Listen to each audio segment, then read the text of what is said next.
উত্তরবঙ্গে প্রথমবারের মতো advanced micro incision glaucoma surgery. উত্তরবঙ্গে প্রথমবারের মতো advanced micro incision glaucoma surgery Siliguri Bardhaman রোডে দ্য হিমালয়ান আই ইনস্টিটিউটে সম্পন্ন হলো। হিমালয়ান আই ইনস্টিটিউটে আই স্টেন্ট পদ্ধতির মাধ্যমে সেই সার্জারিটি হয়েছে। আসলে এটি উন্নত মাইক্রো ইনসিশন গ্লুকোমা চিকিৎসা। উত্তরবঙ্গে প্রথমবারের মতো এই অস্ত্রোপচার করা হয়েছে 66 বছর বয়সী জলপাইগুড়ির একজন রোগীর। পশ্চিমবঙ্গ স্বাস্থ্য প্রকল্পের মাধ্যমে আই স্টেন্টের অধীনে রোগীর কোনো খরচ ছাড়াই অস্ত্রোপচার করা হয়েছিল। আই স্টেন্ট ডিভাইসটি বিশ্বের সবচেয়ে ছোট চিকিৎসা যন্ত্র, যা মানব দেহে রোপণ করা হয়। গ্লুকোমা ভারতে অন্ধত্বের তৃতীয় বৃহত্তম কারণ প্রায় 12 মিলিয়ন এই পর্যন্ত রোগী নির্ণয় করা হয়েছে। গ্লুকোমা জিন এক প্রজন্ম থেকে অন্য প্রজন্মে চলে যায়। এই পরিবর্তিত জিনগুলো পরিবর্তন করে ট্যাবেকুলার মেসওয়ার্কের গঠন, চোখের সামনের অংশে একটি এলাকা যার মাধ্যমে তরল হয় চোখের ভিতর দিয়ে প্রবাহিত হতে পারে।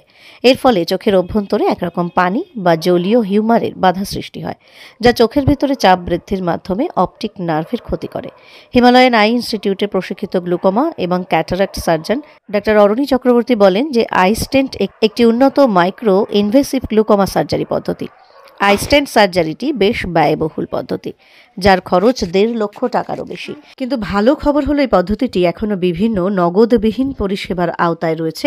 পশ্চিমবঙ্গ স্বাস্থ্য প্রকল্প সহ বীমা সংস্থাগুলির সুবিধা পাওয়া যাচ্ছে এই চিকিৎসায়। আই স্টেন্ট সার্জারি গ্লুকোমা রোগীর চোখের ড্রপের সংখ্যা কমাতে বা অপসারণ করতে পারে। একটি আন্তর্জাতিক গবেষণায় দেখা গেছে যে 72% রোগীর আই স্টেন্টের মাধ্যমে চিকিৎসা করা হয়েছিল। 12 মাস পরে গ্লুকোমার ওষুধ খাওয়ার আর প্রয়োজন নেই। শিলিগুড়ি হিমালয়ান আই ইনস্টিটিউটের একটি সুসজ্জিত গ্লুকোমা বিভাগ রয়েছে। ডাক্তার অরণি চক্রবর্তী এবং ডাক্তার স্বরূপ কুমার রায় উভয়ই বিশ্বের উন্নত মানের গ্লুকোমা চিকিৎসা যত্ন সহকারে শুরু করেছেন হিমালয়ান আই ইনস্টিটিউট। এই বিষয়ে আরও তথ্যের জন্য অনুগ্রহ করে যোগাযোগ করুন Kamlesh Guha, CEO, Himalayan eye institute, phone 9735021741।